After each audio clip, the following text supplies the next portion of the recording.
you move, you need a reliable company led by passionate folks, eager to assist its customers during a transitional process that needs to be smooth. Call Essential Moving Experts at 844-368-5750 for all your local and long-distance moving needs. You can rely on Essential Moving Experts. Mention the Big O Show and get $150 off. Family owned and operated, they offer free 30-day storage, full-service moving, fully licensed, bonded, and insured. Moving was never so easy. EssentialMovingExperts.com. Red, an infrared light, has the capacity to penetrate deep into the cell's mitochondria, potentially leading to increased energy, faster recovery, and the optimal performance your body demands. Red Recover can maximize your efforts by potentially improving cellular metabolism, blood circulation, and muscle recovery. Evolve your training and step into the new era of muscle recovery. Red Recover.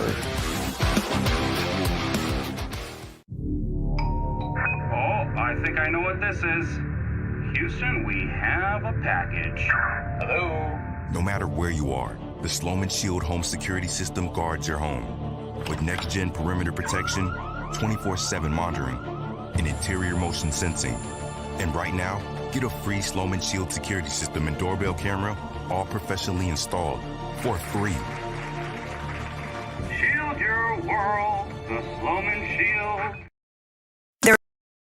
There's no need to drive around South Florida wasting valuable time looking for a new or certified pre-owned Acura. Go to the #1 volume sales dealership in the Southeast United States. Craig Zinn's Acura of Pembroke Pines. Purchase with pace and space in a dealership tailored to your needs. From home buying to providing that personal touch. Contact the 2020 Satisfaction Award winner Craig Zinn's Acura of Pembroke Pines. 888-776-5123. That's 888-776-5123. Or visit them at 15601 Pines Boulevard in Pembroke Pines.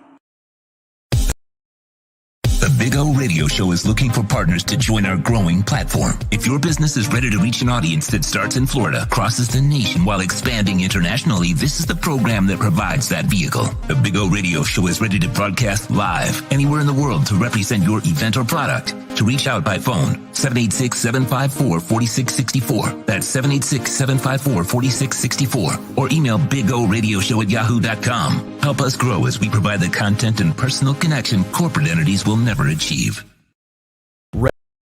Red Recover now offers a simple-to-use, professional-grade light therapy device designed to help your dog heal and live a healthier life. Red Recover emits red and infrared light therapy based on the same science that NASA developed, all in a soft, flexible housing pad powered by a convenient, rechargeable lithium-ion battery. Say yes to science and give your dog the care it deserves with Red Recover. If you're a Miami sports fan, then there's only one store to go to, and that's Caneswear at Miami Fanwear in Davie. They're your one-stop shop for all your inner Miami CF, Canes, Dolphins, Panthers, and Marlins merchandise. They have hats, t-shirts, game day jerseys, and so much more. Located at 2511 South University Drive in Davie, and open 24/7 online at caneswear.com or innermiamiwear.com. Call them at 954-835-5597. Caneswear, the spot where inner Miami and all Miami sports fans shop.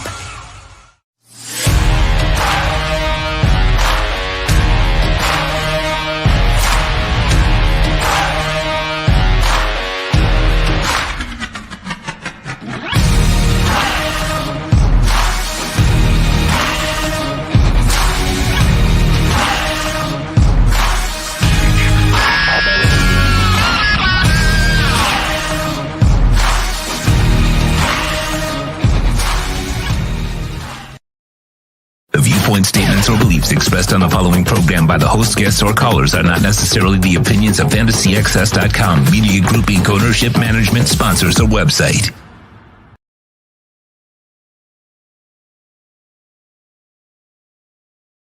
The Hurricanes game is over. Time to break it down. It's all about the U. The Edge Energy Drink Miami Hurricanes Postgame Show has made landfall. The postgame show is on the Sports Talk 305 Network and broadcasting live from Walk-On Sports Bistro in Kendall. The show is mastered by Sean Stanley and Chad Shobe. Visit Walk-On Sports Bistro in Kendall at 9065 Southwest 162nd Avenue. Enjoy Walk-On's authentic and mouth-watering Louisiana cuisine prepared fresh from scratch. Closes daily at midnight 7 days a week. Here's your hosts, Orlando Alzugaray and Mike McCoy. All right. Yeah, baby. Welcome back to Walk-Ons. On a win, 35-7. We're watching the end of the game, but I mean, really, the game is over. You know what I mean? We're just waiting for Georgia Tech to play out their fourth down, and I do have under 44, so I kind of need Georgia Tech to stay out of this end zone. You know, right now on the 4th and 12 that they have, what they cannot do is score or get a first down. So that way Miami just has to go out there and kneel. Pressure. There we go. There we go. There we go. All right, incomplete. 46 seconds left. And now Mario Cristobal can breathe. What is he mad at? Who? Well, he's a coach. Oh, there you go. Ah, yes. Way to screw up my under 44. Wow. Yep. You know, they almost got an intimidation penalty on one of those tackles earlier. Like the guy was about to, and it's like, yo, walk away, and he walked away. Just another half a second or second, he gets an intimidation call. He got lucky there a couple plays ago. And now they committed a penalty against the quarterback, roughing the passer, so they gave him a 1st and goal. And now we've got to put up with 4 more downs. Nope, they didn't get it. They didn't get it. Yeah, but they keep stopping the clock. These young guys are playing with a lot of pride right now. They do not want to give up this touchdown. They do not want to give it up. No, I don't want them to give it up either. I'm going to lose some money. I'm glad that I'm just trying to break even because I didn't win on the point spread. You know, so I lost the point spread already. I don't want to lose the under, bro. You know, it's called a wash. That's a nice play by the way. The guy had it in his hands. I love that the young ones are getting snaps right now, significant snaps, because this is significant. They don't want to give up that second touchdown. It's a big deal. Yeah. No, I'm with you. Damn it. It crossed the goal line. It crossed. Touchdown. Lost the over. Lost the under, I'm sorry. All right. Oh, well. What can I tell you? Yeah. 35-13. At least the game can end now. They can get their field goal, then the game can end. The good thing is the Canes won, man. This was a fun game to watch. Even though I wasn't looking forward, to be honest with you, with this game. I was expecting hell. I was expecting another disaster. The one thing that we talked about this, that I was looking forward to was Jacurri, and that this is the kind of game that maybe Gaddis and Cristobal won, where you're going to run the ball, control it, and then the passing game is kind of complementary to it, and that's exactly what happened today. It's exactly, and you used the word complementary. Miami played complementary football today. You know, when there's plenty of times where the offense probably couldn't get the job done on a particular drive, but they were far enough down the field to have Deadly Headley pin Georgia Tech in for, a long drive. There was only one drive that Georgia Tech made, a hell of a drive on it, that 99-yard drive before the half. But other than that, defense picked up the offense. Offense finally scored off turnovers that the defense created. Special teams was on it. So this is probably the first and only complete games we've seen all year from Miami. Is it fair to say they played a complete game today? Oh, yeah. That's awesome. Yeah. Dude, today wasn't a game where it was filled with mistakes, filled with penalties, filled with stupid plays, bad interceptions. Very good point. This was a game where you just played solid. Dude, they beat Georgia Tech. I'm not going crazy about beating Georgia Tech. But what I am going to enjoy is that you played responsible football today. And Jay's asking, do you have a new starting QB? Oh, yeah. I don't know. It all depends if Van Dyke is healthy. I think they'll give him back the job. If not, he's the guy. I agree. But if Van Dijk can play in the next couple of weeks, which I doubt, but if he can, then the thing with that, is you gotta make sure that he's healthy. You can't. Right. Not what you did last week. Yeah, right. You don't throw him in there at 90%. You don't throw him in. If he's not 100%, you don't take him. Because I'm sorry, everybody thought that this was the year that TVD's swan song, and last year at Miami, one good year of film isn't good enough for NFL scouts at the quarterback position. Correct me if I'm wrong. Yeah, no. He had one, and to be exact, it was 6 games of good film. It's not enough. He didn't have the year he wanted to this year. TVD is coming back. He's coming back, if you ask me. And then Miami's kneeling. The game is still going on? Did you see that? No, I didn't see it. It was a bad snap? Oh, Jesus. Okay. Miami's still trying to eat. Oh, wow. Miami's still trying to eat this one out, and so they're kneeling the ball right at midfield. But, you hit it on the head, man. Clean game from Miami. In terms of penalties, well, not completely clean. 9 of 77. Not terrible, but it wasn't like a whole bunch of penalties that really... It wasn't game-changing penalties. Yeah, and one of those penalties they weren't killing drives. Right. Like right now was a stupid penalty.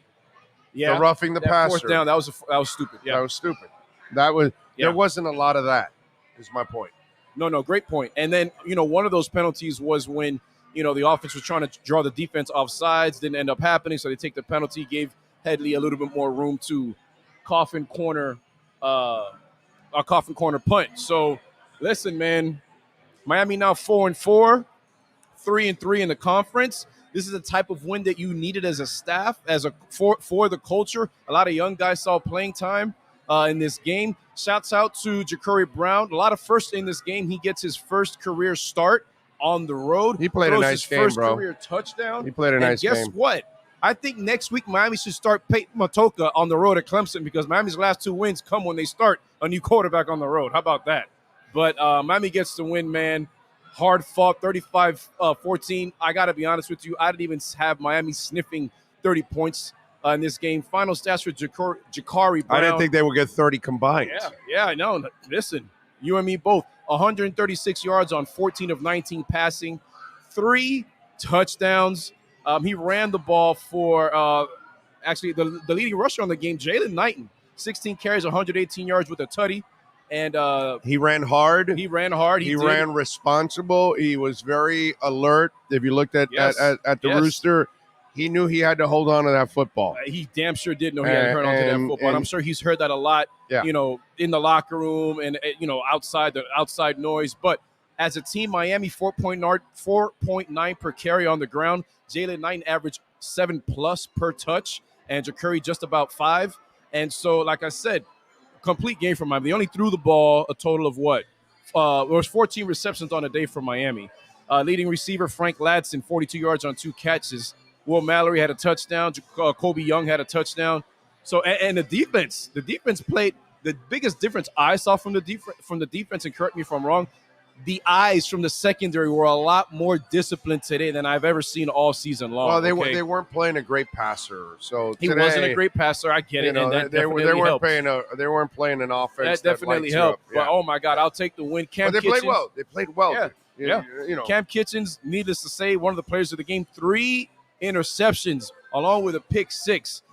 Can't remember the last time Miami had 3 interceptions in a game. I'm sure we'll get that before the broadcast is over. But the last time I saw a pick 6 that long from Miami, Mo Sykes way back in the day on the field of those Florida Gators up north when Miami went into Gainesville and won 41-16. We got to fact check that to see if there's another one in between. But listen, Cam Kitchens also had 8 tackles on the day and a half a tackle for loss with a pass deflection. Big game by the sophomore from Miami. Yeah, listen, you look at Middle Tennessee State. After they played Miami, they are now 4-5. Look at that. Okay, they ended up losing I think it was 3 of their next 5 games or 4 games or something like that, and that's and losses to University of Texas San Antonio and UAB and stuff like that. So my point is that wasn't a very good team, and you looked terrible. Today you weren't playing a very good team, but at least you looked responsible, and and I'll tell you this. Ja'Cory is a kid that is new to the game, right? He's new at this level. He's green as hell. He really shouldn't even be playing right now. But at least the moment did not look too big for him. So I give him credit, and I give the coaches credit, even Josh Gaddis, to help him prepare so the moment wasn't too big for him. So I thought they did a good job of designing the offense around him, putting him in a position to be successful, and then Jakari went out and took care of his business, whether it was passing or running the ball. So again, kudos to the offense today. Kudos to everything. I mean, it's just they played a solid game today. And dude, I'd rather talk about a win, talk about Cam Kitchens getting 76 interceptions. I'd rather talk about that than talk about the crap that we've been talking about for weeks. And look, the hope is still alive for Miami to get that 6th win to become bowl eligible. Yeah. Everybody knows next week at Clemson, going to be tough. But Miami does close out the season at home against a very tough Pat Narduzzi coach Pittsburgh Panthers team. Everybody knows what you get with a Pat Narduzzi coach team. Tough defense, running the ball, disciplined players. And so we'll see what Miami's looking like going into that game. But for today, it's time for, celebrate for the team, for the boys coming back from a big road win, a conference win.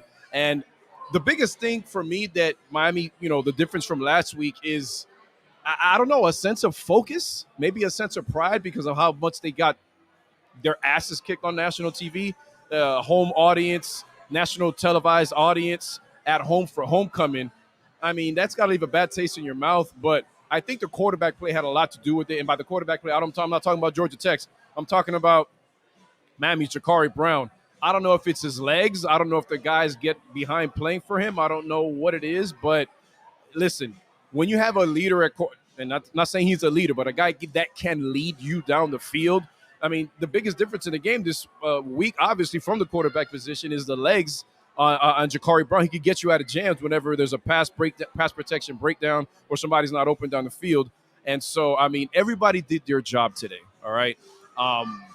Again, hammered the point about no penalties or no significant and stupid penalties until the end there. And that's a big deal when you have a team that cannot play from behind and cannot afford to make stupid mistakes and get behind the sticks offensively. And has very little room for error, very small margin for error to win a game. So it's going to have to be things like this until you see the roster overhaul of Mario guys to get the job done on a consistent basis. I'm with you there. By the way, a couple things. First of all, we're out here at Walk-Ons, and we'll be out here for 2 more weeks doing Canes pre and post. We might be back here for some other things, but we'll get to that whenever we do cross the line. A lot of folks come out here and win prizes. I want to thank Jeremy, one of our supporters on the platform. He came by with his lovely wife to watch the game, and he knows that I'm a monster Tua guy, obviously. And so he brought me, apparently this is the elite Tua rookie card, because I bought a Tua rookie card, and apparently the grading company that I have for my card kind of is weak, he told me. But PSA is the bomb. So this is a 10, and it's also rated by PSA, which is apparently the number one company in all of this. I'm not an expert in all this. Jeremy knows more than I do, way more than I do. I'm sure he forgot a hell of a lot more than I'll ever know. So Jeremy, thank you, my brother. I appreciate you. And you are right. We should add a little more, card talk to the show. But I got to get an expert to do that. Maybe I can get somebody from PSA to come on and do something like that. That's the way I'd rather do it. I'd rather do it with an expert because I know the Dolphins. I don't know about the Dolphins cards. You know what I mean? But Jeremy, thank you, my brother. I will. I'm going to cherish this. You know what I mean? This is, and like my crypto that I hodl. Well, I'm going to hodl this, and what hodl means is you ain't selling it, bro. It's yours, and that's it. And because this doesn't have any monetary value for me. This is all in the heart, man. It's like my Marino card and all that kind of stuff. So thank you very much for the Tua rookie card. That is super, super cool, man. That's an awesome gift, man. That is a great gift, man. So nice. True Fin fan, thank you for the gift to the program as you sent in a super chat. And he says, Rome wasn't built in a day. Be patient, Miami. Mario will turn this around. I agree. It's been a terrible year. Today at least was a good day. There's been a lot of bad days this year. There's been a lot of bad games. There's been a lot of bad performances. Today we can sit back and say, hey, man, they played a responsible game. They went on the road. They beat Georgia Tech. They're supposed to beat Georgia Tech. So they went and beat Georgia Tech. And at least they represented well. Yes. And I was happy for Jakari. Yes. I was really happy for the young man that it didn't become a disaster of a performance where it affects your confidence. This is the kind of performance that instills confidence. And now you're rewarded by going to Death Valley in a week. Let me ask you this, obviously, in totality, for most fans, the season is an absolute failure. If Miami goes to a bowl game and wins, what is the season still a failure? No. I think the season will be a decent season. It won't be successful in the win column because you didn't win enough. You lost games you shouldn't have lost, bro. That they can never, that happened already. It's it. This is who you are now. Yep. But this is your chance. Now, listen, we can't get carried away. It's just one game. I get it. We'll see what happens in the next 2 weeks. I don't expect them to win next week, but Pittsburgh is the one that, they kicked Virginia's ass today. Can you go and beat Pittsburgh? That's the question. If you can do that, then I think that'll be absolutely phenomenal. If you do that, and then you go to a game and bowl game and win it, what I'll say is that at least you started to finish the season strong instead of floundering like you did the entire season. Right. As we speak, Pittsburgh is 6-4 on the season, 3-3 in the conference.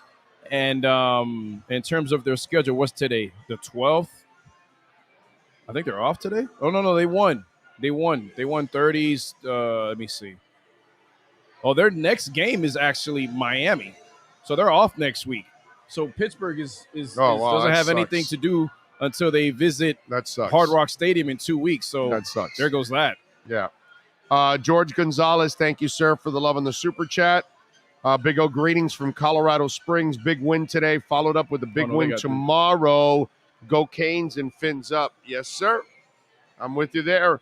And remember, you can always make a donation through Cash App or Venmo at Cash Big O Show. We get 100% of that donation. Yeah. Here, I'm gonna see it. YouTube takes 30%. So I stand corrected. I'm looking at their schedule right now. They got a 12 o'clock game next Saturday at home versus Duke. All right, good. The Pittsburgh Panthers do. And then they come down to Miami Gardens on the 26th to close their season. It's kind of weird to have a bye so late that's in what the I season, said. actually. That's what I said. Yeah. By the way, good stat by Gabriel, or good point that he just made. Jakari Brown had the ball in his hands a lot and has 3 touchdowns and no turnovers against the defense that was ranked second nationally in turnover gained. So, that's what you need. Look, again, good performance by the kid. I was happy for him, man. Maybe, and again, I'm not in the locker room, but just going by what everybody saw today, maybe, just maybe, everybody decided to pick up the slack and say, freshman quarterback making his first start on the road in the conference. I think it's a good guy. I think it's a good game for us to step up, guys. For anybody that maybe didn't get the memo, the offensive starters were, I have it right here on the offensive line. It was Ines Cooper started at the right guard, which was, I think, his third start on his very young career. He started at right guard, and then the Jalen Rivers, I had it here. I tweeted. I'm going to look it up right now. But there was 2 new starters on the offensive line. And look, I'm sorry, but if you're Josh Gaddis, I mean, it's kind of hard to run things that you want to run or run what you want to run and have it look the way you want it to look if you got 2 fresh faces in there, And, the other starter was from Central. I'm drawing a blank right now. Number 50, if the chat can help me out. I'm forgetting his name right now. But he started over at left guard. And then you have Ja'Kai Clark in the middle. And then the 2 tackles have started throughout the season. So 2, fresh faces. Lawrence Seymour. Thank you. Lawrence Seymour starting at left guard. And, you just can't do everything that you want to do play calling wise and have it look the same if that happens. Again, Brown's legs bailed Miami out sometimes this game. And listen, that's what he's there for. Athletic quarterback, getting better, and no drops. No significant drops or any that I can think of that made you say, oh, my God. James Williams wrapped up. It was just, man, Miami was converting on third and short situations, which was weird to see. As a team, Miami converted, I think the last time I saw was 5 of 10 on third downs. I'm going to pull up the stat right now. But, again, just a very clean game, man. And I get it. It's a Georgia Tech team with a guy that you weren't expecting to start the game. But at this point, wouldn't you take that 35-14 victory no matter how it came across? I know I would. Yeah, no, listen, bro. They won. That's all that matters. And Jakari played well. I think if you're a Canes fan, considering all the crap that they've been through this year, this is a good day today. True Fin Fan 78 says, I do not think the season is a failure. People's unrealistic expectations was the real failure. We are what our record is, period. 2025 is our year. I get what you're saying, but first you got to show me something in 2024. Okay? And I got to see some improvement in 2023 also. Okay? But I get what you're saying, but you're not supposed to lose to Middle Tennessee State. You know, there are just losses on this schedule that are unacceptable. So team stats, no matter what, you recruit better players than Middle Tennessee State. You got to win those kind of games. So I get what you're saying, but North Carolina was winnable. Yeah, it was. It really was. Texas A&M was winnable. Texas A&M, but okay, I'll let that slide. Okay, I'll let that one slide. But there are other ones I can't let slide. I hear you. And that's my point. That's what I would say to a true Fin fan, that, you just didn't get it done. And Gaddis's early on not adjusting to Tyler, I thought was a negative too. So some final stats for everybody that's wondering. I'm taking a look for the first time at the final box score. So team stats, third down efficiency. Miami saw a third down 12 times today and converted on not well over 50%, but 7 of 12. Impressive. And guess what Miami did defensively? They got off the field on third downs. All right, a problem that has plagued them all season long. Georgia Tech was 4 of 12 on third down efficiency today. All right, total yards, Miami 353, Georgia Tech 363. Miami only passed for $136. Georgia Tech hit 234, but Miami only incompleted 5 passes, 14 of 19. Rushing is where Miami made their bones tonight. Obviously, 217 on the ground and some timely runs by Jakari. Penalties, 9 of 17. Georgia Tech had 129 on the ground. Miami averaged 4.9 a pop on the ground. Biggest probably stat of the game is obviously the turnovers forced, but time of possession, 35 minutes to Georgia Tech's 24. That's how you win games. When you win on the ground and you don't force any turnovers and no bad penalties, that's a recipe to win football at any level. Shouts out to Jayden Lighton not fumbling the ball. And, you saw a lot of young guys towards the end of the game there, and that's what I really like to see because, listen, let's say Miami doesn't make a bowl game. The biggest thing about making a bowl game are the practices, okay? Yeah, the bowl win is nice. The money towards the program is nice. But when we're trying to build a program, that's the biggest thing why I want Miami to make a bowl game is for these extra 15 practices that you can't get otherwise. Or a win, too, because the win does send a little message, It does. And if you're a believer in season-to-season momentum, well, then there you go. And then that I don't believe on. You don't believe it? Okay, I don't blame you. Because there's a turnover of talent and all that. I don't blame you. And coaches, in our case, this year. So even if you won at the end of last year, new coaches and everything, it's too hard. And too many months in between for it to go. Big O watching Jakari Brown take care of business this week makes me agree with you about Mario not trusting Jake Garcia at all. That guy was a disaster. The snaps he had in the past games this year. And again, this kind of goes along the lines of the kind of game they want to play, a little more running. That definitely it. Jonathan Cagle says, good call on telling everybody to take their money out of FTX. Looks like they were hacked. Yeah, I told you that. And Voyager. Before Voyager crashed, I also told everybody to get out of Voyager too, by the way. So, all right, Manny there? Did I hear a pop? Okay. Oh, Chad is in. All right. What's up, Chad? We are awaiting Manny Navarro. I'm sure he's finishing up with some of the press conferences. Then we'll talk to Manny and we'll get the latest from Mr. Navarro and get his thoughts on the game today. Cam Kitchens, bro. What a night. What a night. Again, excuse me. I'm going to check to see when the last time Miami had one player with 3 interceptions in a game. I'm sure it was, a very long time ago. Like Ed Reed or you know what? Here's a guess. Tremaine Mack. Here's that Affleck question. I'm going to say it's Sean Taylor, and I think he had 3 interceptions in a game. And that rainy, nasty FSU game back in the day, maybe like in 05 when Miami won a low-scoring game. I don't know. I know he had a pick 6. I know he had at least 2 interceptions in that game. I don't think he had 3, bro. I don't even remember anybody getting 3. I don't. Not even Ed Reed. I know it's not first time in school history. We're going to look it up. No, it's got to happen, bro. Darryl Fullington might have done it. Yeah. I don't know. You're right. It might be a 90s player, and shout out, good call, Trey Mack. That number, that name brings back a lot of memories. Special teams ace, blocking punts and all that stuff. That may be a good call. I'm going to stick with Cagle is saying Philip Buchanan. Had 3? Okay. It could. He was a hell of a player. Okay. Is Jonathan Cagle, is that an assumption or you got the numbers in front of you? Because, I don't have the media guide, but Philip Buchanan, if you have the information, what game was it? When was it? Because, I believe you. But either way, just a hell of a performance by Cam Kitchens. Yeah, no. That was fantastic. And one thing, kid was all over the place, had a good feel for what was going on, and these are the kind of moments that is going to carry the kid and help him a lot. Yes, on the confidence side. So I thought that was good for him. But listen, it's fun for us. Marco Rock says Kenny Phillips in 06.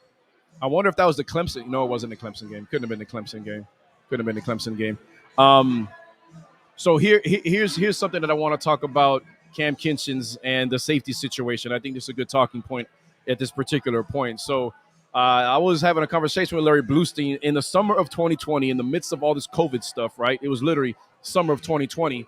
And he told me straight up, Cam Kitchens is going to be a better safety than James Williams. And I looked at Larry Bluestein, the great Larry Bluestein, who's been doing this forever. I looked at him like he had 3 heads. And he's like, look, I get it. James Williams has all the intangibles, 6'5", 220, runs like a deer, and all of that stuff. But Cam Kitchens is a ball player. And he was like, watch, I didn't doubt him not one bit. But that prediction is coming out to be pretty damn solid, through 2 years of James Williams and Cam Kitchens in that backfield. Makes you wonder if there's a future for an extra safety on the field if you move James Williams inside the box permanently. I have to sit here and admit to you, I don't want to see that. I'm not one of those guys. Because think about how he looks in the open field when he's tackling. You want a guy that misses tackles like that at linebacker? Those are supposed to be the most surest tacklers on your team, the linebackers. So just think about that. I'm not saying it's completely out of the realm of possibility. Where I like James Williams is using him like a joker. A little bit at the safety position, maybe 10 snaps there a game, maybe 10 snaps in the box. He's capable of that. Remember Isaiah Simmons at Clemson several years ago, in which the Cardinals drafted? Yep. That's the guy I want to see in James Williams. I want to see him all over the place and, use him here in that capacity and let the pros figure him out where he's best at. That's where the scouts are good for up there at the NFL when you get drafted, hopefully. But it's just something to chomp on, okay? Maybe you move James around a lot more and you have more room for Tay Williams, who's a talented safety. This is a good problem to have going forward for Miami. And just shout out to Larry Bluestein for pointing that out 2 years ago.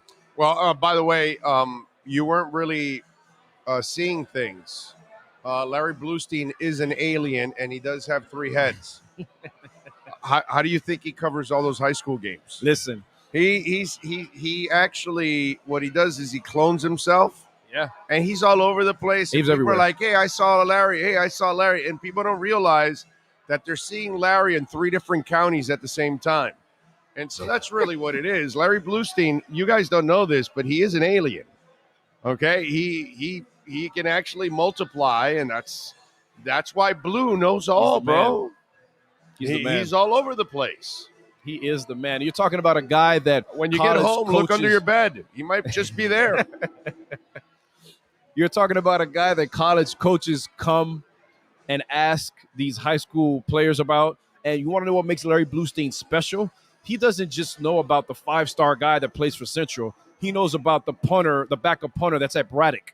He can tell you about that guy. That's what makes Larry Bluestein special. By the way, Philip Buchanan only had 2 interceptions in the game, and he did it twice. We got it in the so chat. He didn't have number 3. Now they're saying Kenny Phillips in Duke. That's the problem that fans just throw shit out there, and they're sometimes a lot of you don't really do your homework and all that kind of stuff. We got 2 guys in the chat saying Kelly Phillips 2010 versus Duke. So that sounds pretty good. Yeah, because Duke does suck. Right. So you could get 3 interceptions. Right. I mean, usually it's going to be a shitty team that you intercept 3 times. 2010. Oh, so the only problem with that is that he was in 05, 06, 07, Kenny Phillips, not 2010. Not 2010. So that's kind of hard, bro. It's kind of hard for Kenny Phillips to do something. Yeah. Now they're saying it's in 06. Marco Rocks. It was in 06. Kenny Phillips versus Duke. Although I got to tell you something. Marco Rocks is kind of like a responsible guy, I think. It's a good thing. If I remember correctly from his comments, he's right. We got a winner. Yeah. Tell him what he's 1-0. Yeah. There's sometimes when you see these people enough, right? And then you see them throw comments, the guy that's always a smart ass, the guy that's always off. Marco's kind of one of those guys that kind of, even keel. No. Like he's not a bullshitter. You know what I mean? Cool. So I kind of got Marco. A feeling that Marco, from his experience being on the on the platform, that he's pretty much a straight shooter. So a look around the ACC really quick. Today, Saturday the 12th, you got Boston College at the 16th ranked team in the country, NC State. Boston College is winning that right now with 14 seconds left in the game, 21-20. Okay. UCF. Well, actually, let me go into the ACC scores. So that's the top 25. The rest of the ACC goes as follows. Obviously, Miami wins today. Huge win for them. Yes, I'm calling it a huge win. 10 years ago, 20 years ago, you'd be laughing at me. But right now, this is a big win for the program. Clemson beats Louisville 31-16 at Death Valley. Duke beats Virginia Tech at home 24-7. Pittsburgh goes into Charlottesville, beating the Cavaliers 37-7. And then on the slate for the rest of the ACC, 15th ranked North Carolina plays Wake Forest. That's a 7:30 kick. And I think that's the only – FSU at Syracuse, 8 o'clock on ACC Network. That's going to be a good game. Both teams 6-3. FSU looking for their 5th win in the conference on the season. Syracuse looking for their 4th win in the ACC. Next week, let's see if they can get it done against Clemson. By the way, tomorrow morning, we will get you ready at 11 a.m. for the Dolphins and the Browns. We're going to have Chris Perkins at 11:30. At 12:15, we'll have Lee Sterling giving us his picks. I'll give you my picks. I'm pretty sure I'm picking the Dolphins -3.5 or 4. Actually, I already took it -3.5 a couple days ago. When it went down to 3.5, I jumped on it, and I took it at 3.5. But anyway, we'll go over that, and if I like any other games in the NFL, we'll talk about that tomorrow. So make sure you come back to the platform. Hit the notification bell. That way you know when we're posting something for breaking news, doing a show, maybe, when the Miami Hurricanes Watch goes on live on Tuesday, when it's on, when the State of Florida Gridiron Classic Roundtable is on at 7, you'll get that notification. So make sure you always hit the notification bell. Hit the like button, too, while you're watching our show. If you're listening to the podcast, please hit the like button wherever you're listening to the podcast, on iTunes, Spotify, Stitcher, Google Play, wherever it is that you find our podcast, iHeart, you name it. So thank you. And remember, next week, do we know the time for the Clemson game? They haven't announced the kickoff yet. Are you serious? Yeah. Don't they do it the week before? They're going to do it. The latest they could do this tomorrow. The latest they can announce it is tomorrow. So maybe they were waiting for us to win or lose. Maybe it'll be a primetime game. A primetime game oh, my God. I don't want a primetime game. It's Oh, not boy. good for my throat. That's literally the only game in the conference that hasn't been issued a kickoff time yet, Yeah, which leads me to believe it won't be a 12 o'clock kickoff. We'll see. But that's my bet. You what? Wow. What about 8 o'clock? Was the only time he didn't see.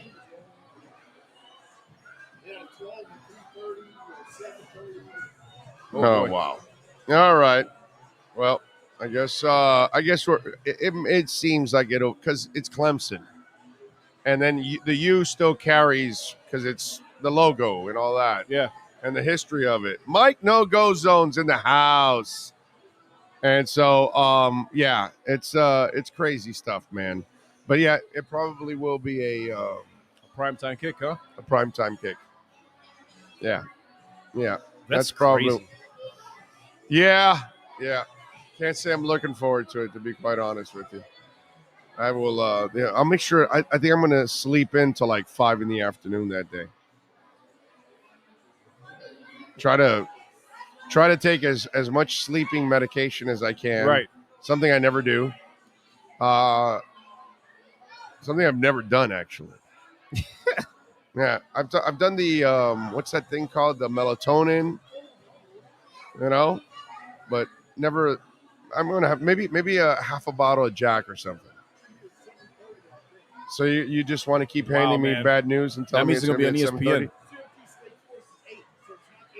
It's not the 8 o'clock game. Okay. Oh, boy. Sean's calling 7:30 because there's already an 8 o'clock kickoff. Not good. Roxy says, someone just told me that the new pizza joint was giving out free personal pizzas. They lied. I'm pissed. What was? Yeah, I would. That is fighting words, Roxy, right there. I agree with Sean on that. And by the way, what's the new pizza That's bad joint? business, bro. What new pizza joint is it? I don't know anything. Roxy, you got to fill us in. What's the new pizza joint? Yeah, what pizza joint is this? That's bad business, bro. Yeah. Call the Better Business Bureau quick. Hey, really quick. I'm just replaying the game in my head. Replaying the game in my head, and I'm thinking about all the weaknesses that coaches have brought up throughout the season they would like to see get better. One of them was running backs going down way too easy.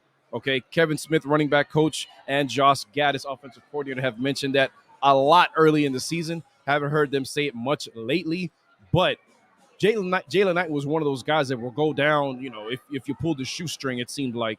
And he ran hard today. And that was huge in the absence of Mark Parrish because Miami's arguably best offensive weapon through 9 games, was absent today. So you're wondering where you're going to get his production from. Is it going to be Alger Curry? Is it going to be Thad Franklin, who I don't know if he's in a doghouse or what, but his future is probably on the fence at Miami, depending on what he's thinking in terms of, I'm not getting enough snaps or whatever the case is. Jalen Knighton, a guy that's fumbled all season long, no fumbles, and ran not like Mark Parrish, but tougher than I've seen. And remember, Jalen Knight may just have one of those things that he likes playing Georgia Tech. He had a huge game, if you guys remember last season, and I was one of those guys that was thinking, stop running him the ball, stop giving him the ball so much, because his frame is not built for carrying the ball 30 times. I think he went over 150 at home last year against Georgia Tech. Had a big game today again on the ground, 7.4 yards per carry. So it may be one of those things that he just has Georgia Tech's number. Thad Franklin didn't see the field as much today. He touched the ball, I'll tell you right now. He only touched the ball, I think, like twice it was. Here's the box score right here. So rushing stats, I know I read it through them again, but I didn't bring up Thad Franklin. 3 carries for 7 yards. That's a guy who uses short yardage situations, and that hasn't been the case for Miami. But Miami didn't have that short yardage situation plague them again today, which was great to see. The guys up front did their job blocking. I didn't see much Khalil Brantley, and I thought I would have seen him a lot, especially considering how Miami finished that Virginia game, and he was just hammering. The guy was looking for heads to hunt, and saw the field against FSU some, and I didn't recall him number 18 as much today. I thought he would, But still, nonetheless, Brashard Smith. By the way, Miami started the game with no actual running back in the starting lineup. Okay, Brashard Smith started at the running back position, and Jalen Knighton was the first running back to check into the game. So a little different look there, offensively to start the game for Miami, and just a good team win, man. Just a good team win, especially coming off of that ass kicking last week. I know the guys are feeling good. Let's see how they respond going into what's probably going to be the most explosive offense they've seen all season at Death Valley, and what looks like it's going to be a night game. And you know what Death Valley sounds like, on a Saturday night at night in Clemson. So we'll see how the guys respond. Let's see health-wise where Miami's at, and I'm just hoping for a good game at this point. By the way, Sean, can you bring up that FIU picture? Because that thing is crazy. John Ruiz, by the way, says Brown will have an NIL deal waiting for him Monday. This kid has an ROI written all over him. He also doesn't force the ball. I like what I see. There you go. Who said that? Ruiz. Who? Oh, Ruiz. Who else is going to dish out the cash? No. But I want you to bring up that picture so people can see the game tonight at FIU. That is, we got to show you this picture of the game currently at FIU and the crowd at FIU. Well, I don't know. Can you call that a crowd? I mean, I swear to God, there's more people on the field than there is in the stands. Yeah, that was wow. And you know what's a shame? Have you ever been to that stadium? That's a groovy little stadium. I've driven past it. I've never been inside of it. Oh, you got to go. It's such a groovy little stadium, dude. It's really set up well. I love the deck that runs all the way at the top that you can walk all the way around the stadium. It's got its own suites, although it's the end zone. It's got these cool. Oh, I'm talking about you. Oh, FIU. Oh, yeah. No, I've never been inside. It's a beautiful little stadium, dude. And obviously FIU and FAU, nobody has bigger alumni bases. Right. It's all there for the taking for both of them. And they just really can't. is. And they just can't put the football together. But if they ever put the football together with the amount of people that graduate from those schools in our town, it would be a coup. And yet they can't figure it out at FIU. And look at that, dude. There's nobody at that stadium. Damn. Nobody. There's more people literally on the field than in the stands. Damn. That's wow. Yeah. And that is a nice stadium, and it's exactly what you need for a school, that size on campus, not that big. I don't know what the seating capacity is, 20. but it's like 20? It's like 17, 20 or something like that. And that's what they need there. That's perfect for them.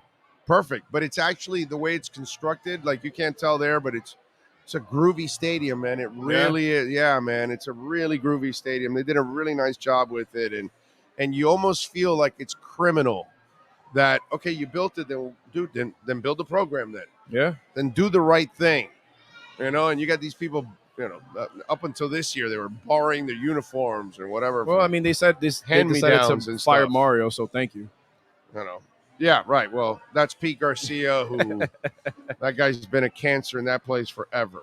All right, let's do this. Let's break. Give us 2 minutes. When we come back, Manny Navarro will be joining us. We'll talk to Manny. We'll get his thoughts and breakdown on the game. Back with more right here on myedgedrink.com, Miami Hurricanes Postgame Show. You're listening to the home for hardcore Miami Hurricanes coverage. This is the Edge Energy Drink Miami Hurricanes Postgame Show. Live from Walk On Sports Bistro in Kendall with Orlando Alzugaray and Mike McCoy on the Sports Talk 305 Network.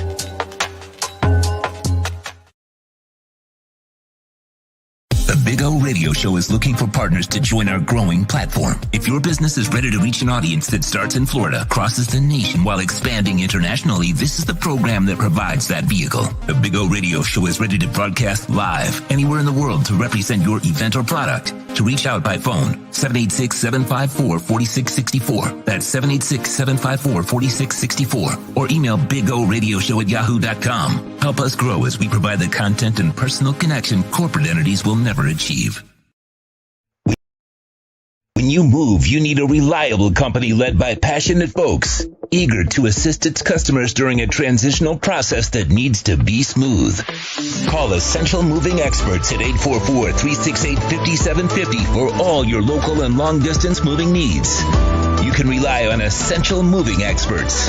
Mention the Big O Show and get $150 off. Family owned and operated, they offer free 30-day storage, full-service moving, fully licensed, bonded, and insured. Moving was never so easy. EssentialMovingExperts.com.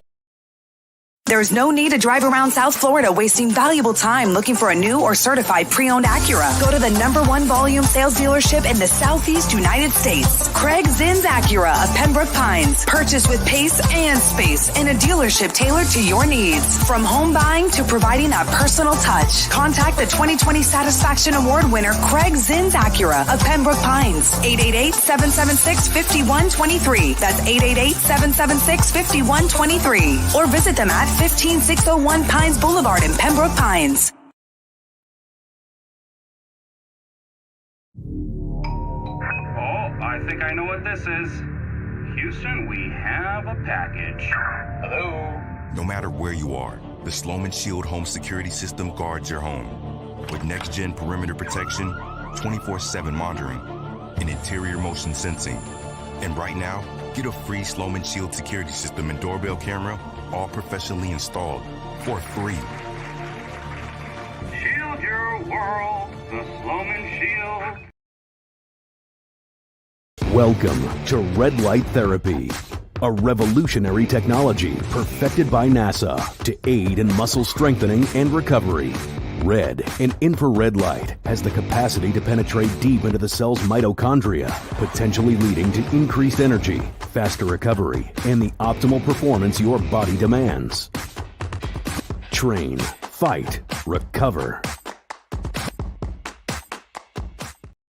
If you're a Miami sports fan, then there's only one store to go to, and that's Caneswear at Miami Fanwear in Davie. They're your one-stop shop for all your inner Miami CF, Canes, Dolphins, Panthers, and Marlins merchandise. They have hats, t-shirts, game day jerseys, and so much more. Located at 2511 South University Drive in Davie, and open 24/7 online at caneswear.com or innermiamiwear.com. Call them at 954-835-5597. Caneswear, the spot where inner Miami and all Miami sports fans shop.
Statements or beliefs expressed on the following program by the host, guests, or callers are not necessarily the opinions of FantasyXS.com, Media Group Inc., ownership, management, sponsors, or website.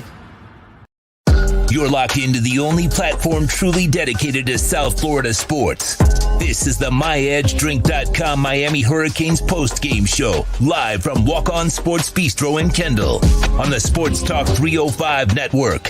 Here's your hosts, Orlando Alzugaray and Mike McCoy.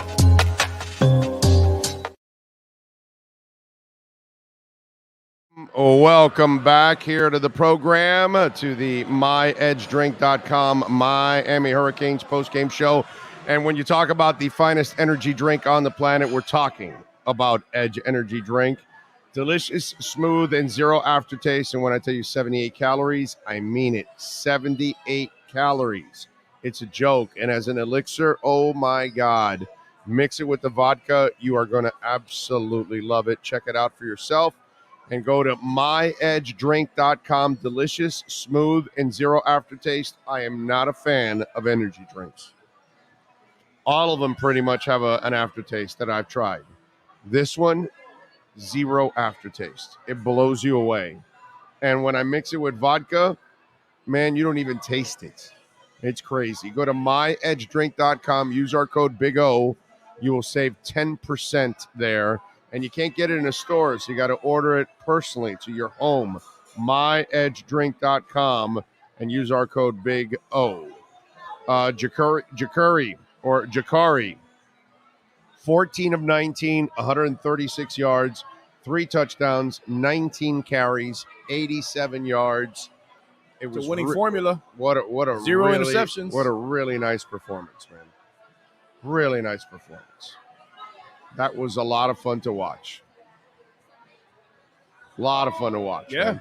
That on one side, and then Cam Kitchens with 3 interceptions, including a pick 6. You know, that becomes the other part that was fun. I loved it. Oh, makes you wonder, okay? And I get it. I wanted to see TVD last week against FSU as well, but it just kind of makes you wonder because I'm not going to sit here and say that one player would have made the difference because Miami's defense didn't show up last week. But you kind of just wonder how different the game would have been last week had Jakari had been named the starter. That's just a thought, food for thought. Just think about it. The other thing I want to bring up is some stats. So the INT, the pick 6 that you saw today from Cam Kitchens, I think it got recorded as a 99-yard interception return. The Mo Sykes pick several years ago at Florida Field against the Gators was a 98-yard pick 6. Selwyn Brown has the school record for a 100-yard interception return back in the day. Why is his name important? Well, I'm bringing up a stat, and Miami's trying to get a commitment from his son, Damari Brown, that plays cornerback at American Heritage. 4-star cornerback, big-time name.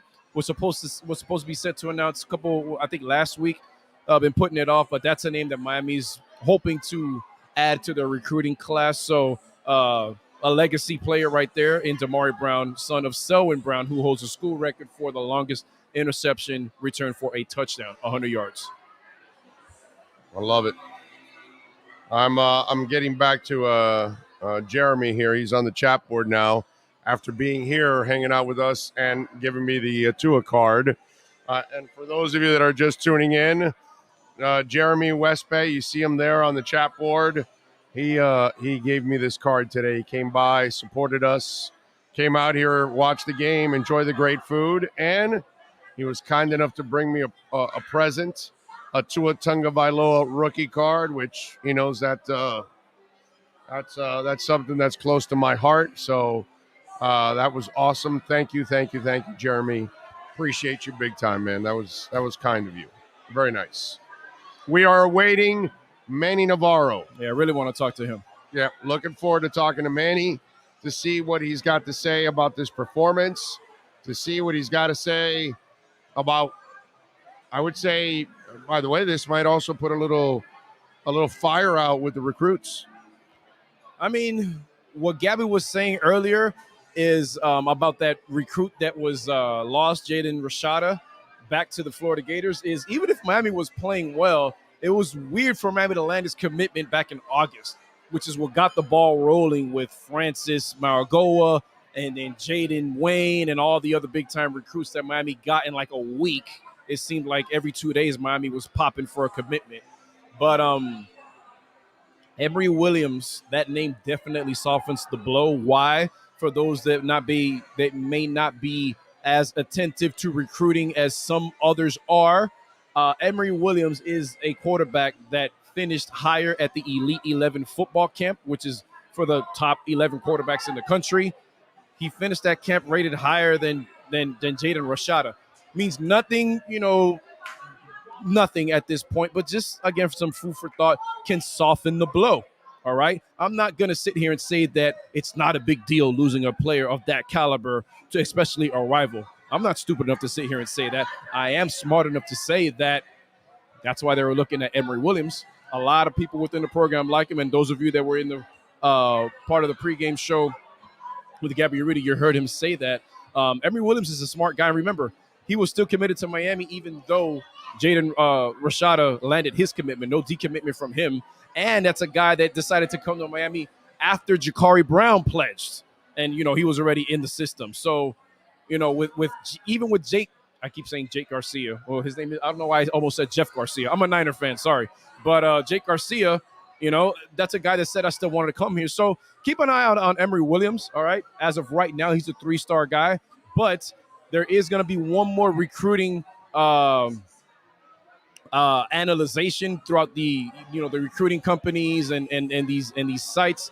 They give it's going to be one more bump, I think, towards the end of the high school football season. So we got Manny now. No, actually, we got something also really sweet. Let's hear from Jakari. He addressing the Meteors after the game. Let's hear from the Miami Hurricanes.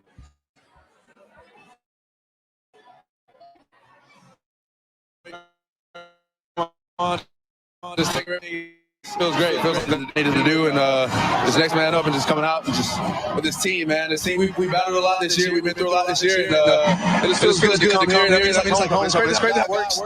My first start comes back in my home state, and it just feels great. And it's great for this team, his fans, man. It's good. It's good. You have a lot of family and friends in the stands today. A whole bunch, man. It's just everybody wanted to come. I mean, that's when I told them to start. It was like everybody just tickets. So I mean, it's a good feeling, man. Great feeling. How did you calm your nerves early on in the game? Were there any? No, I mean just a little bit. But once I got that first throw to X and that first hit, I mean it's just like playing football in high school, man. Football, you can't really get outside of football, man. I felt like playing just like in high school. You guys are one win away from bowl eligibility. What's the focus for this team next week? Just back to the season. We came back in after that Florida State game and said we had a 3-game season to get back to bowl eligibility. Working hard. That's it? Okay. All right. I didn't know if there was something after the working hard. By the way, I like his personality. Yeah. People guy, relates, he talks very well spoken, okay? And when you have that from your quarterback, a guy that just presents himself well, especially with the media, I mean, that's people follow that, especially you need that from your quarterback position. And the key about it is it's at a very young age. It's not like if he's a seasoned 4-year guy. This is a true freshman. He was at a high school prom a few months ago, guys. So that's a big deal. Yeah. No, that was cool. It's good to hear from him. He had a hell of a game. I was incredibly impressed with the guy overall and his performance today. I think it was fantastic. It was something I was looking forward to, and then it came through. Because I was kind of terrified because the kid is so young to put him out there. But on the road also, good thing is he didn't have a hostile crowd to deal with, so that helps him out a little bit. But you think about it, youth and inexperience, you're on the road. It's not a team that's playing well, and yet they rallied and they ended up putting together a real responsible half, man. Really proud of the Canes today because they needed a decent performance today. We already feel terrible about this season. Right. Most of us are already unhappy with this season. So you almost felt like, is this going to be another chapter of embarrassment? And today was refreshing to me. Let me ask you this, though. If you had to nitpick, because we would be nitpicking at what you didn't like from today, what didn't you like? I'll tell you what it was, and this is me nitpicking. Miami had at one point in the game, Miami had 3 turnovers and no points off of those turnovers. When you get turnovers, you got to at least score, field goals. After they took the 14-0 lead for a while, they kind of went stale. Yeah. I get that, but man, the football that I've been watching for weeks has been so bad that I'm not going to complain about anything today. I'm not.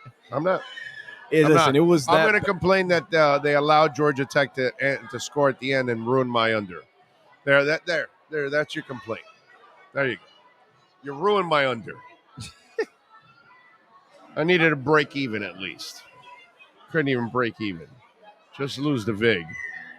You know? Let's take a look at some other scores around the nation. We already looked at the scores in the ACC. Let's go around the top 25. Yes. And see what is going on there. So Georgia right now up 7-0 at Mississippi State.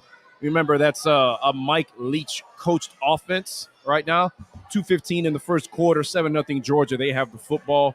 Number 25, Washington playing at Oregon. 7-0 Washington with 9:30 to go in the first quarter.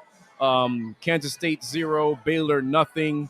TCU Texas is a good one. That's going to be a 7:30 kick. It actually started already. Unless there's a delay there. There's that game I don't think has even kicked yet. But Utah, Stanford, UCLA, Arizona, Ohio State puts the brakes off of Indiana 56-14 after not looking very good last week at, what was it, I think Northwestern. They were struggling on the road. Michigan handles business at home in the Big House versus Nebraska 34-3. Blake Baker, okay, with his top 25 defense in the nation. You guys remember that name, Blake Baker, the defensive coordinator that everybody was running out of town, me included, has a top 25 defense over at Missouri in the SEC. Gave up 66 points at Tennessee today. 66-24 Tennessee rolls. They're now 9-1, fifth in the country. LSU keeps plugging along. They won their game today 13-10 on the road at Arkansas. And Alabama pulls it off. Didn't look their best, but they went on the road 30-24 against a Lane Kiffin coached Ole Miss Rebels. We talked about the Clemson score, 31-16, and Penn State shuts out Maryland at home, 30-0. What's it called? What's it look to you now over the next 2 weeks? Because they got to find a way to beat Pittsburgh. I don't know if they'll beat Clemson. I don't think they're going to beat Clemson. Let's just put it this way: they got to find a way to beat Pittsburgh. At least with this, at least the way you played today will give you a chance against Pittsburgh. If you don't turn over the ball and try to stay away from the stupid mistakes, if you can control the ball on the ground, today Virginia buried themselves in their first two offensive plays for pick sixes. That's it. They didn't give themselves a chance to win. That's one thing that Miami cannot do. They've got to play smart in that game. And if you play like you played today, you might just have a chance. You want to know what I wish? I wish that Pittsburgh game was next week, because you want to know I have a funny feeling. Let's say Miami goes into Clemson and gets just blistered. I have a feeling with as mentally fragile as this team can be that they may bleed over to the next week and Clemson may end up beating them twice. I hope I'm wrong. I hope Miami doesn't go into Death Valley and gets the doors blown off of them by 30-plus points, all right? If or when they lose that game, I'm hoping it's not as bad as the experts think.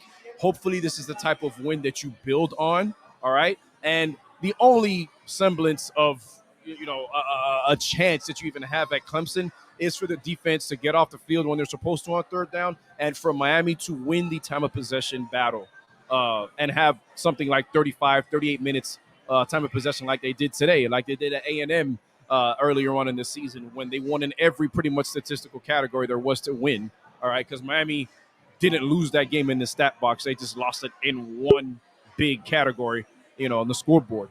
But is it really worth getting into what it's going to take to win that Clemson game? Because everybody's going to have to show up O-line. They're going to have to get a little bit healthier. Hopefully there's a little bit of Mark Parrish. You're going to have to pass the ball more than 16 times, all right? And that's what Miami did. But all right, let's get ready for a little Manny Navarro, baby. He is ready. He's at Bobby Dodd Stadium. He has covered what the hell is going on. Let's get his reaction with our Canes Wear Miami Hurricanes report. If you're a Miami sports fan, then there's only one store to go to, and that's Caneswear at Miami Fanwear in Davie. They're your one-stop shop for all your Inter Miami CF, Canes, Dolphins, Panthers, and Marlins merchandise. They have hats, t-shirts, game day jerseys, and so much more. Located at 2511 South University Drive in Davie, and open 24/7 online at caneswear.com or intermiamiwear.com. Call them at 954-835-5597. Caneswear, the spot where Inter Miami and all Miami sports fans shop. All right, there he is, the man, the myth, the legend. That is Manny Navarro. Manny, I was expecting hell, and I got heaven today. They played a decent game. They played a smart game. They played a clean game. Jakari did not look like the moment was too big for him. I thought the offense did a nice job. I thought, Gaddis, I have not been happy with. I thought they called a nice game for the kid and complimented him well. There's really not a lot of things I can nitpick about except that they allowed Georgia Tech at the end to score and ruin my under. Outside of that, you know what, man? We've talked about so much bullshit going on and so many crappy games. I was just happy today, man. That was a nice performance by them.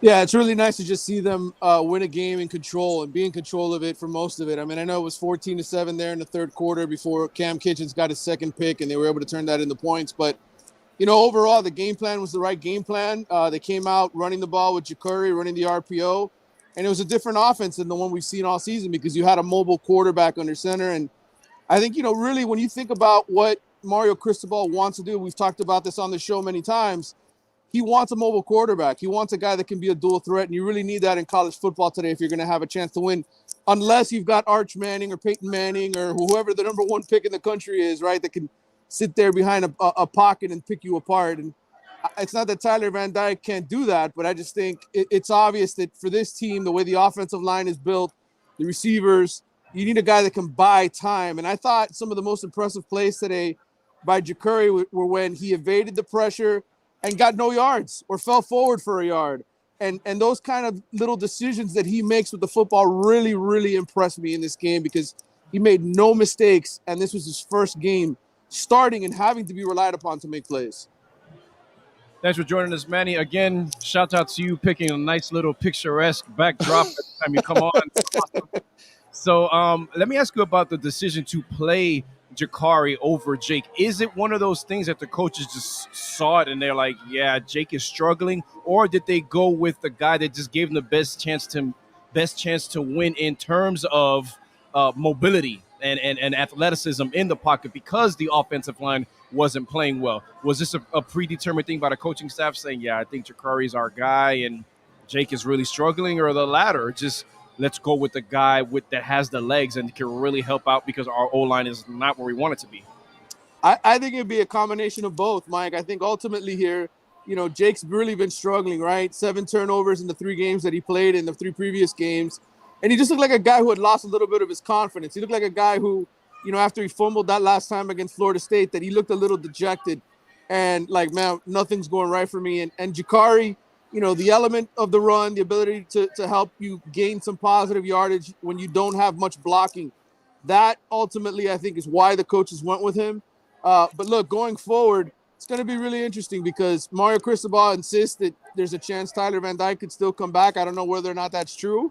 I personally don't think so, but I think, if Jakari starts the next 2 games against Clemson, against Pittsburgh, and he's able to have these kind of performances where he doesn't turn the ball over, Miami's offense is able to score points. Win or lose, you have to feel good about the quarterback position going into next year with him being the guy. Yeah, and, Manny, I talked about this in the pregame show that in a way, at Oregon, I watched Justin Herbert run more than he passed pretty much. And right. At Michigan, I watched a run-oriented type offense under Gaddis. And then today I'm going, well, you know what? Maybe this is kind of more the game that these guys want to call, where it's a little bit more physical. We want to stay, controlling the line, run the ball a lot, and use the pass more to complement the run. And that's kind of what they did today. And it's almost like his game kind of went with what they wanted to do.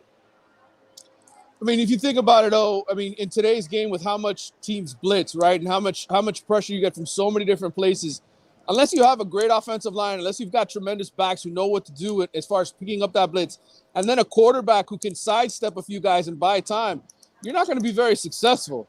And Miami's kind of limited in a lot of ways in what they can do. They're down 4 starting offensive linemen, guys that they went into the season thinking they were going to have, and it's been a wreck. And when you've got a guy that can really be a threat with his legs, I mean, I thought one of the biggest plays of the game today was the RPO that Jalen Knighton ended up picking up 25 yards on in the first half. I don't know if you remember that run. But, you know, Georgia Tech was like gambling. Hey, this guy's keeping the ball. We're going to go in and smash him. And what happens? He makes the perfect read. He hands the ball off to Knighton, and he gets killed. You can't do that with Tyler Van Dyke. You can't run that play with Tyler Van Dyke. You can't run that play with Jake Garcia. So right off the bat, I mean, with an offense struggling as much as this one was, you need options. You need to be able to do more than just drop back and hope, hey, he can find somebody open. Look, Jalen Knighton, look how much more effective he was as a runner tonight because Jakari Brown is a threat to run. Just look at how the defense, I mean, you free up so much in your offense. So I think without a doubt going forward, whether Jakari is the guy, I think in this Mario offense, this Gaddis offense, assuming he's still the coordinator next year, you're going to need a mobile quarterback to really be successful and be able to run the football the way that you want. So 2 things, Manny. What you said earlier about that doesn't happen if Jake is in the game. It reminded me of the great debate that Miami fans like to have about Kaya coming back for the 2017 season. He didn't come back because last season was 2016, but a lot of people seem to think that Miami would have won 10 regular season games. Well, they did, but maybe even the ACC championship game, they probably would have. There's a lot of fans that think they would have had a better season, and I'm not in that camp because Miami was going more RPO, and that wasn't Kaya's forte. That wasn't it because he wasn't a mobile quarterback. So Malik, in many respects, was a perfect offense for the perfect quarterback for that offense. And the other thing I wanted to ask you is, what's next for Jakari Brown? Are we going to see a point in the season where the staff is going to let him sling it a little bit more? Because if this is, going to be the guy, it looks like hopefully maybe we don't know. You don't want to start that next season. Yeah, I mean, I think without question, he's going to get more opportunities. I mean, like I said, I don't think Tyler's necessarily going to come back right now. I think, his shoulder, he's got to prove to me he can throw a football. It was pretty obvious in the FSU game that he couldn't, not to the extent that he wanted to without re-injuring himself. So I think at this point, Tyler's people have to be saying, look, dude, take the rest of the year off. So we'll see what happens with personally. That's what my gut tells me. And I think ultimately, with Jakari, yeah, you want to see what he can do. These are meaningless games, these last 2. I mean, you want to try to win one to get to a bowl game, but the reality is you're not in contention for anything. Why not just let this kid show you what he can do throwing the football? And I thought, with some of the slant patterns, some of the deep balls that he threw, you saw his arm strength. And the one thing I'll tell you in the postgame interview, we just finished the interview with him moments ago. One thing I really like about Jakari is his swagger. And I know that's a word Miami fans sometimes roll their eyes about. He's charismatic. He's so charismatic. And he said, the one thing he said Frank Ponce told him going in this game is, I don't like robots. Don't be a robot. Be a baller. And I think that really ignited the kid to feel like, what? I can go out there and high step. I can go out there and hurdle guys and be a player. And I think sometimes, when you saw Jake on the field, the two previous games, he looked like a guy who was afraid to make a mistake. Yes. Jakari Brown didn't look like a guy who was afraid to make any mistakes. He was confident in what he was doing, and he made sure to protect the football at all costs in the sense of, hey, you know what? There's the pressures. I'm not going to force the ball to this window or that window. I'm okay evading the pressure and picking up a couple yards and getting down. I think for sure one thing he did say in the postgame was, I can't be hit that many times. I've got to slide a little bit more. I got to duck out of bounds. So I think he's conscious of that. But for this game, first game back, first start in Georgia in front of his mom, his uncle, his whole family that was here, it was an emotional game for him. So I think we'll see a little bit more protective version of Jakari Brown going forward. But tonight, he was excellent.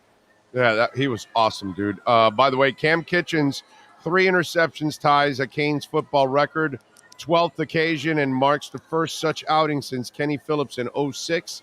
The 99-yard return is the second longest in history, and it's the 5th FBS player with 3+ interceptions and 1 for a TD in the last 5 years.